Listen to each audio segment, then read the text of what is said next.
Right, moving on. Question number 5 comes in from Lynn. Hi there, Lynn. Thank you for your question. Lynn says, I'm thinking of selling a piece of land next to my home to raise some cash to pay down our mortgage during the cost of living crisis. We want to get the most we can for the land for obvious reasons, but we're wondering how best to do this. Should we invest the time and money to get planning?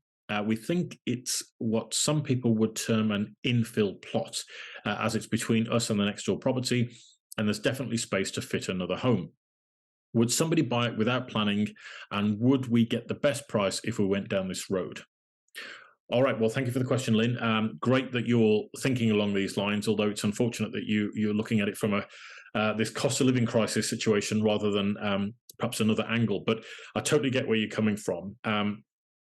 Sounds like you've identified that this is a potential infill plot, which is one of the most common ways that you would get planning permission, is because it's between you and another property, and providing it's not in a green belt area, seems to be a much higher chance of you getting planning permission for that infill plot.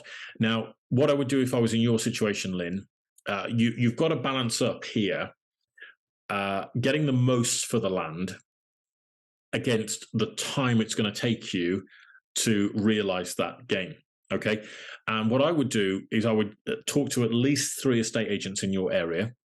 Okay. And get their feedback on it, because the reason I'm suggesting you talk to them is because they will have a lot of knowledge and a lot of contacts about who may be looking for a piece of land to build their own home, or as a builder or developer who will build it out and sell it on for a profit, perhaps. Okay. So do they have the contacts that could help you either get the site sold or get you through outline planning permission as soon as possible? Okay, that would be a sensible place to start, because they already have the channels of communication open to people that would be interested potentially in buying. Then, if they have got the contacts that can help you get the planning, it's then worth running a few numbers with a couple of architects, or maybe 1 or 2 architects, and saying to them, what are we looking at realistically for the overall costs of going for planning permission? So you've got your planning application fee, you've got your cost of doing the drawings and everything else to get in there. Are there any other restrictions that you're going to have to meet? Are there any, feasibility studies, any land investigation studies that will be required? This is normally for detailed planning, but you just never know with certain councils. They might have certain conditions that architects know, and they say, yeah, do you know what? If we're going to go for planning with this particular local authority, they're going to request all of this sort of stuff up front. And you've got to understand that it may take several months for a planning application to go through. So if I was in your shoes, Lynn, and you want to get the most out of it, but lower the risk, I would look at potentially selling it without planning permission, if that's what your contact suggests is the best way to do it, because they're local to you and I'm not. All right.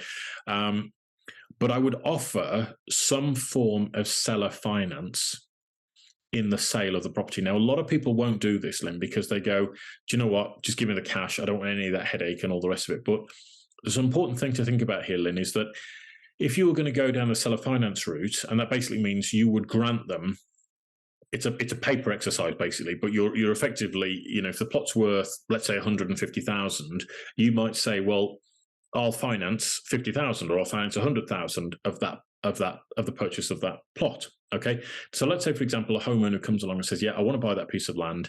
I've got 50 grand that I can put down. Okay, and you'll seller finance the 100,000. Well, think about it this way.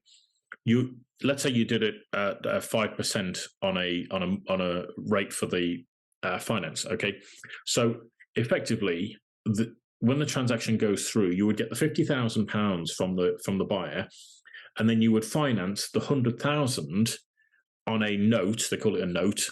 All right, for, let's say you did it over 10 years at 5% interest. Now, what that does is it gives you a lump sum of cash up front, and it gives you £100,000 that you've kind of created out of nowhere, and you're getting paid 5% per annum on that £100,000 over the course of the next 10 years. And that's a nice little income for you to get into your back pocket, which may be better than actually selling it as one lump sum. Okay. Then you want to think about that the interest of that 5% over the course of 10 years, if you put it into what's called an amortization calculator, you might be really impressed with the amount of money that the buyer will actually pay you over that 10-year period, because it's not 100 grand. It's 100 grand plus 5% compounded over 10 years. Okay, I don't have an amortization calculator to hand because I'd love to do the numbers on this one, Lynn, but I think if you do that, just Google amortization calculator, then put the numbers in and see what that comes up with, because a lot of sellers, as I say, just completely overlook this. But you're the one holding the equity, okay? You're the one who has got this piece of land. Hopefully you can hive it off from your property without too many complications. Again, your lender may or may not have, if you've got a mortgage on your current property, they may or may not have a say in this. But if you can hive off that piece of land, you've created the opportunity, you've created the equity there. And that's the way I would look at it, because the ultimate point is, you are protected because you would ask for a first legal charge over the land, okay? And that effectively grants you the right that should they not keep to that payment term over the course of 10 years, I would do it 3 strikes and you're out. If you're in arrears more than 3 months, we get back immediate possession of the land, okay? And then you're protected. That's all written up in a loan agreement. It's all written up with a legal charge that's registered at Land Registry, so your interests are protected. Okay, something to think about. I've done it myself. It's a very, very useful way of selling land at an increased price, and that pays you an income over time and gives you some cash up front.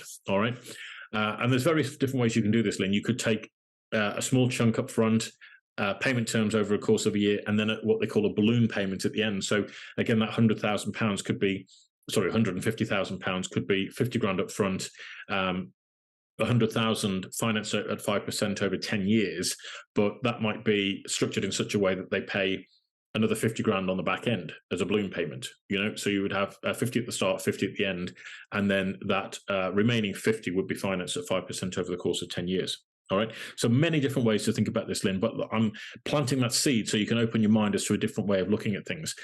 The other thing you could think about is whether or not you do what's called a joint venture. So if a builder was interested in the land, again, you could do a joint venture with them. You provide the land, they provide the materials for the building, they do the building, and then once it's complete, you've agreed to sell it. And then you split the profit, okay? That could be one way to look at it. If you can find a reliable and trustworthy builder that you can do that with. The challenge with that one, of course, is what if the builder goes bust when they're halfway through the build? Let's say you get to roof level and they go bankrupt or whatever. Again, you want to put this into a proper registered legal charge against the land. And again, part of the agreement that if that happens, you've got first dibs to go in there, finish the house off, and then get it sold to recover your funds as well. All right, so many different ways to look at that, Lynn. That's what I would be doing. Plenty to explore and kick around. I'm more than happy if you want to send me a bit more information, Lynn. I can drill down a little bit deeper into the situation that you're faced with there and see if I can do anything to offer a bit more value. But certainly keep your mind open to the opportunity, and hopefully that sparked a couple of ideas that you can do that will really help you out. All right, Lynn, good luck. And I just want to say, ladies and gentlemen, thank you so much for all the amazing questions that we've had in this week. There's been some quite challenging ones to deal with there, and I really enjoy this kind of process. I apologize if I've got on my soapbox a little bit this week, but I do get passionate about the issues I see in the industry, and I do get passionate about delivering best value for buyers and sellers in the industry, because ultimately, they're our paymasters and they're the peoples that we really want to start looking after. So thank you for joining me again on another amazing webinar. We're here every week doing this, and it's an absolute pleasure and delight to do so. You can send your questions in to us through any one of the following methods. You can go to our website, which is wiggywam.co.uk. That's wiggywam.co.uk. You can set yourself a profile up there. You can explore our learning centre and our broadcast section there.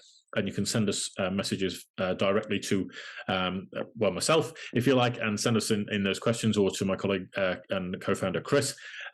You can send them in via email, which is happytohelp@wiggywam.co.uk. That's happytohelp@wiggywam.co.uk. You can send your questions in via that.